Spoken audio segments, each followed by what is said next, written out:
welcome to the Soulful Eclectic. I'm your host, Diana Collins, and I want to welcome you to today's episode. And if this is the first time you're visiting, thank you for joining in. And if you're coming back, I want to welcome you back. Thank you for joining me. I truly appreciate your support, and I hope you share the episodes with family, friends, and loved ones. So today is an episode that is heavy on my heart in light of the social justice or social injustice situations that have been taking place in the world and currently right now here in the United States. My heart is heavy, and I don't know where we can go from here but to just continue to speak about it and educate and hopefully ignite change. And I worry about not only my children, but all of our children of immigrant background, our children of color, just our children.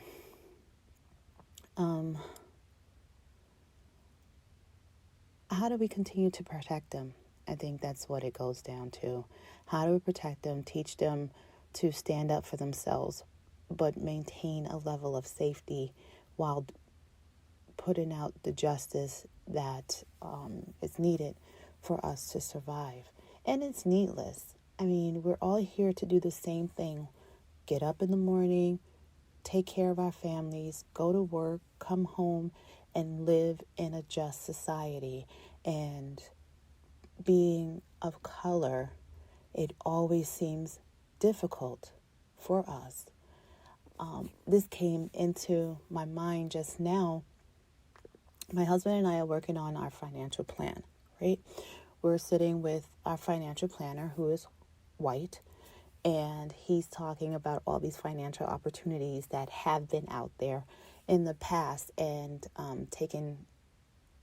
having the opportunity to take the risk in stocks, bonds, and things of that such. So he was talking about 1930s and how much a bond was then, and how if we all would have taken that opportunity to purchase a bond and carry it out through and pass it down from generation to generation, how much that bond would be worth. And myself and my husband are sitting there, and I didn't know we were having that same thought. We talked about it later, but I'm sitting there and I'm thinking, you know what? My ancestors couldn't have bought a bond back then. They had to go through many loopholes, have tons of money, have someone white purchase it for them and in their name, that kind of thing. And I'm just sitting there like, wow, yeah, it could have, but it would never work for us, right? So later, my husband and I had this conversation. I said, what did you think about what he said when he mentioned stocks and things like that back in the 30s? He said, yeah, that could have never been us. I said, exactly. And I said, I can appreciate him for being open and honest and actually having that conversation, because somebody else would have just skated around it. But he actually, engaged in a conversation and mentioned it and was talking to us and with us as if that wasn't an issue, which I totally appreciate. But then when you're reflecting back on it, it's like, yeah, that just couldn't have been us. And even now is even harder for us, hard for us in some avenues. So I don't know, so going back, I just think about it. It's like we've always, as a Black people, had issues living. We always had to live our lives differently. And our white counterparts really don't understand the level of their white privilege. And it boggles my mind. Like, why do I have to have a conversation and explain to you why me going to the store and leaving a store without a receipt and a bag is different than you leaving a store without a receipt and a bag? Because if I get out that door and someone assumes that I stole something because they assume I couldn't afford it, they call the police. If I don't have a bag and a receipt, I'm going to jail. And I could have paid for it. The cashier could have saw me pay for it. Customers could have saw me pay for it. I'm still going to jail, right? This is the things that we as Black Americans have to worry about and consider on a day-to-day basis. Living while Black is a real thing, okay? And I know there's people out there who are threatening to call police on Black people just because they feel they don't belong in the neighborhood. It boggles my mind how people just, again, that sense of entitlement, that sense of privilege, right? So another thought that just come to me is like, my husband at one point was dating a white woman, and they had an argument, and she's like, well, I call the police and you're going to get arrested. And I'm like, why is that the first thing that comes to mind? We're in a relationship. We're having an argument. Why is the police getting involved? I don't understand. Right? It's just that white privilege again. And and I have white friends. 90% of my friends are white. And love them dearly, and we have these conversations, and even they're like, I don't get it. I don't get why we even have to go through this, why this is even a conversation. We all should be one human nation. And I say it's not, as long as we have people who feel that they're better, or they are entitled to things, and it's just never going to change. And I mean, and I don't want to say it's never going to change. It's changing, and I think our youth is going to be the ones that's going to continue to champion that change. And I love them for it. I just don't want to lose any more of our children, any more of our husbands, our fathers, our brothers, our uncles. I don't want to lose anyone else. And I worry about my children, okay? I have children that are in two different, one is here, one is in another state. And I just want them home with me, so we're together during this crazy time.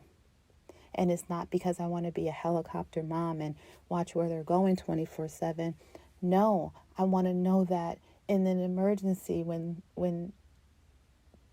the things go down, I want to know that you're in my grasp and we're together.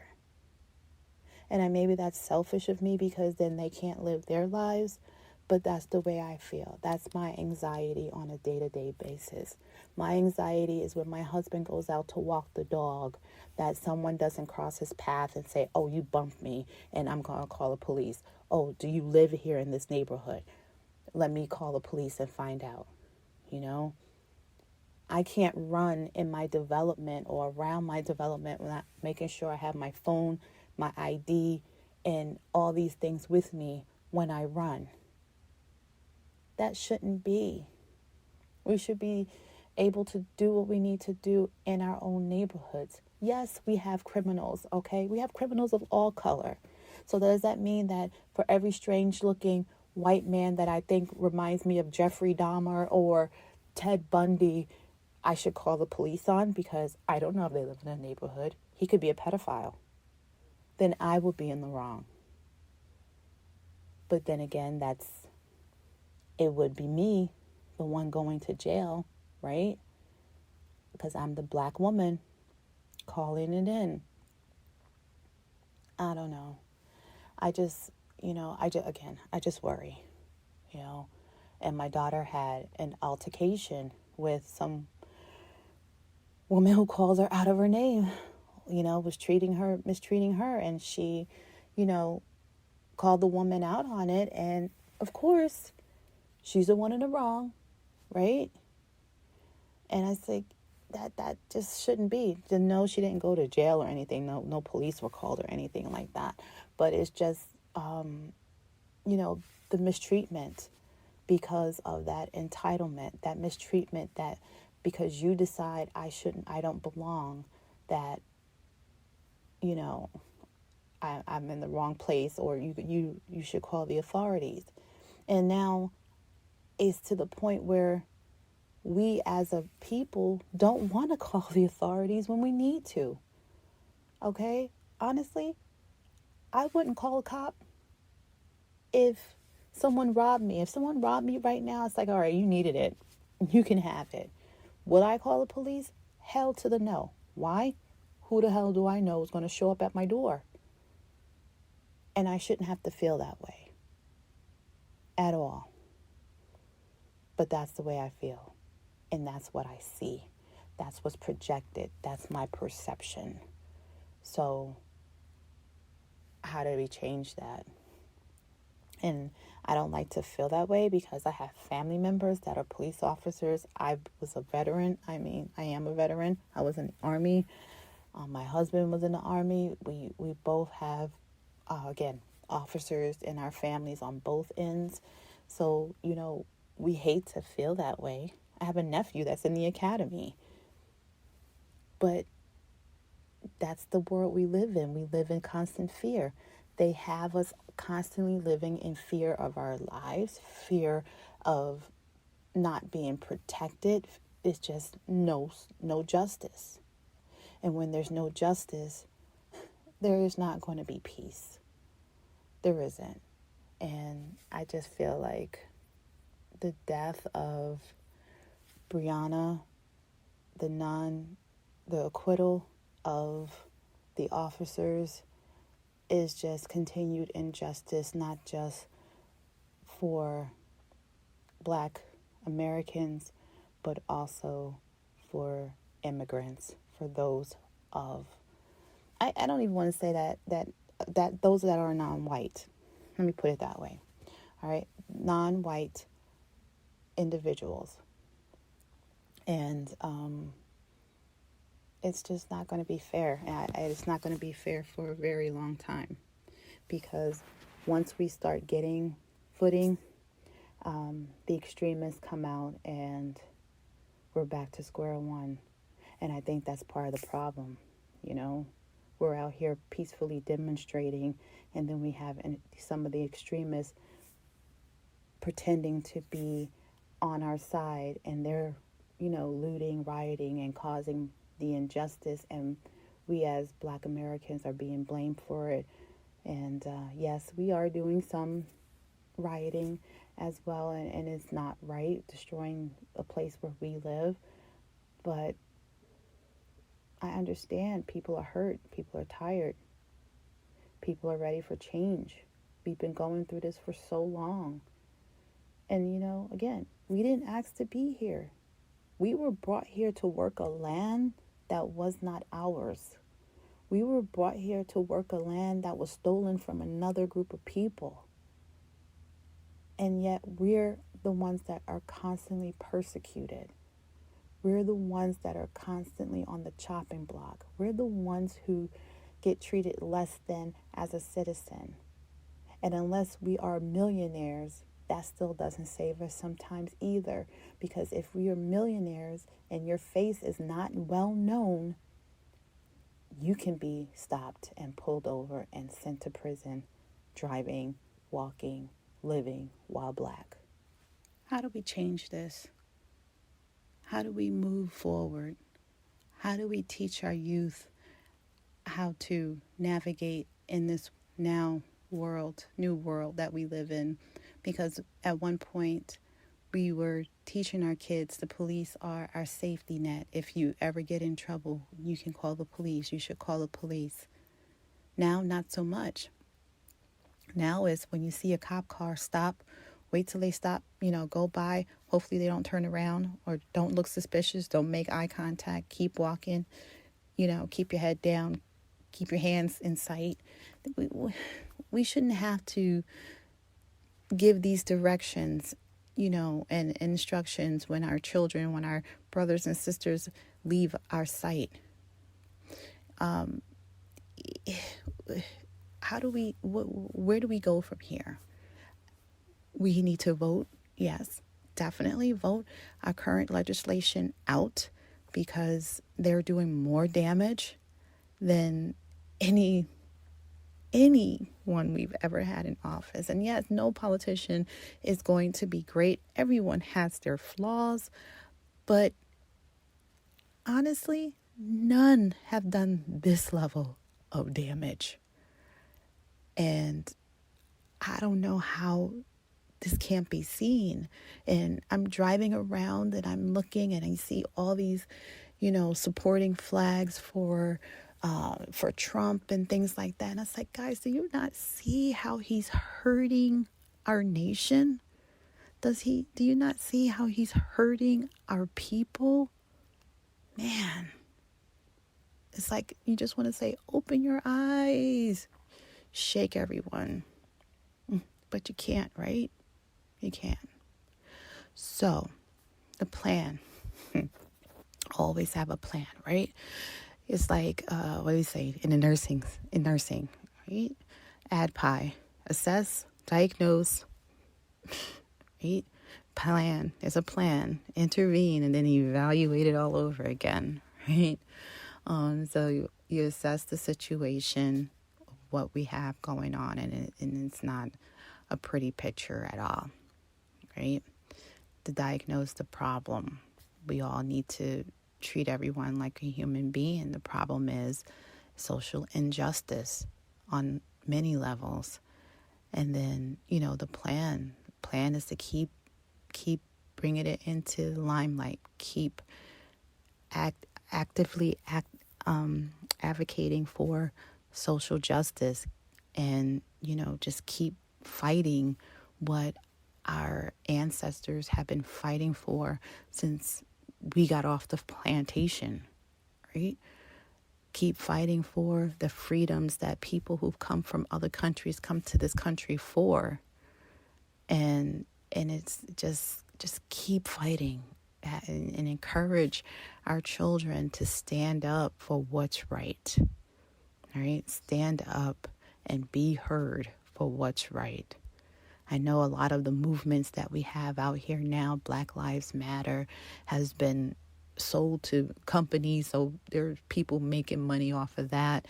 I mean, everything is, there's some people finding financial gain in. I get it. But keep the conversation going. The only way we're going to get change is if we keep talking, keep doing, go out there, vote, have your voice be heard. Our teenagers, our 18-year-olds, you have a voice. Your voice is louder than ours as parents. Use it. Stand up. All right?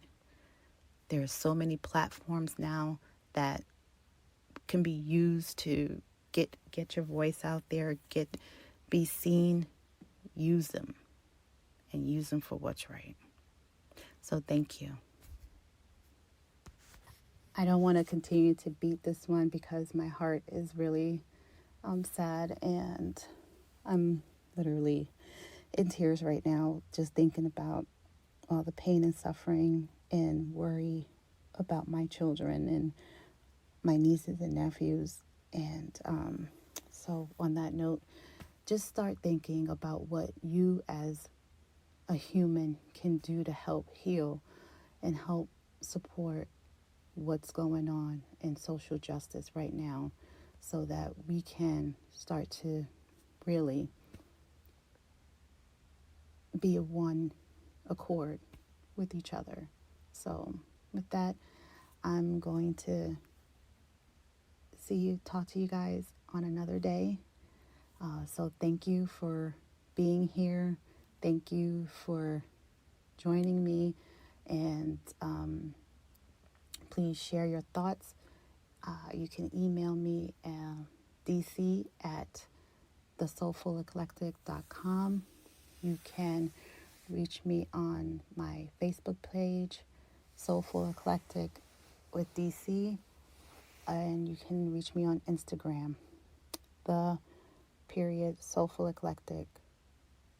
All right. I wish you all peace, love, and I hope to hear from you soon. Namaste.